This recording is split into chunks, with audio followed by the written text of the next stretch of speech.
À la suite des mesures déjà prises par le gouvernement malien en réponse à l'acte d'agression du régime algérien, survenu dans la nuit du 31 mars au 1er avril 2025, le ministre de l'Industrie et du Commerce, Moussa Alassane Diallo, a tenu une réunion stratégique pour statuer sur l'approvisionnement régulier des régions du Nord en denrées de première nécessité. Ce lundi 14 avril, la rencontre a rassemblé les acteurs clés de la chaîne d'approvisionnement ainsi que les représentants des groupements d'associations et fédérations de commerçants. Elle a été aussi marquée par des échanges qui ont mis en avant la problématique d'approvisionnement des marchés du Nord. Parmi les différentes contraintes évoquées figurent les difficultés d'accès au marché, les problèmes de transport et logistique, ainsi que les coûts élevés de certains produits de première nécessité.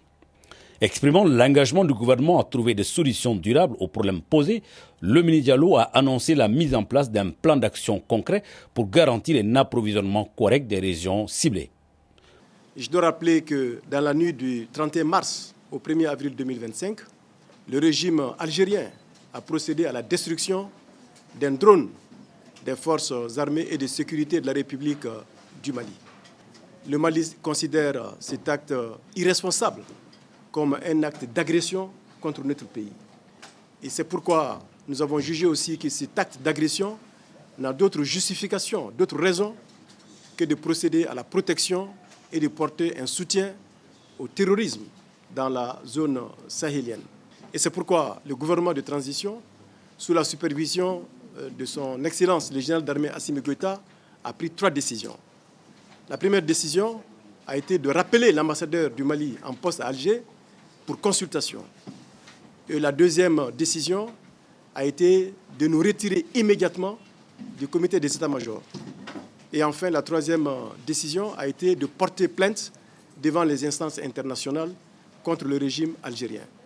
Ça, c'est sur le plan sécuritaire et sur le plan diplomatique. Mais nous, en tant que ministère de l'Industrie et du Commerce, avec les fêtières et les organisations professionnelles du secteur privé que vous êtes, nous avons aujourd'hui l'obligation d'anticiper sur un certain nombre de conséquences de cette tension diplomatique qui existe aujourd'hui entre le Mali et l'Algérie. Donc la réunion de ce matin va nous permettre d'échanger sur le schéma opérationnel que nous devrons mettre en place en termes d'organisation, en termes de coordination, en termes d'action qui va nous permettre d'assurer l'approvisionnement correct de ces 4 régions, Tombouctou, Gao, Ménaka et Kidal, dans les prochains jours, et de mettre en place aussi un mécanisme conjoint, secteur privé, ministère de l'Industrie et du Commerce, pour assurer le suivi de toutes les actions qui vont être décidées et mises en place de façon à assurer la sécurité alimentaire, l'approvisionnement correct de ces 4 régions.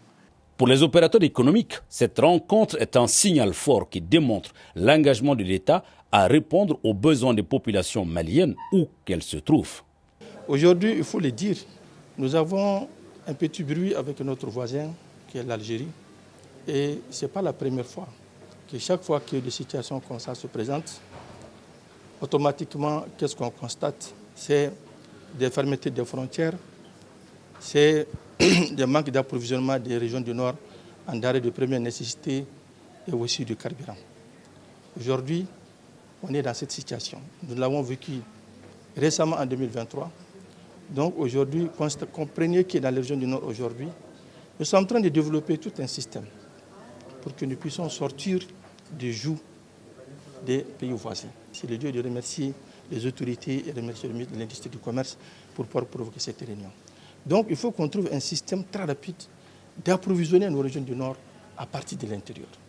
Aujourd'hui, le grand problème que nous avons, c'est le carburant et puis essentiellement l'essence. Parce que toute l'activité économique des régions du Nord, vous comprenez, c'est des commerçants, c'est des détaillants. Et pour qu'ils puissent se déplacer, il leur faut vraiment du carburant. Sans carburant, on ne peut pas faire des mouvements, on ne peut pas approvisionner les villes, on ne peut pas aller dans les différentes foires parce qu'on n'a pas de carburant.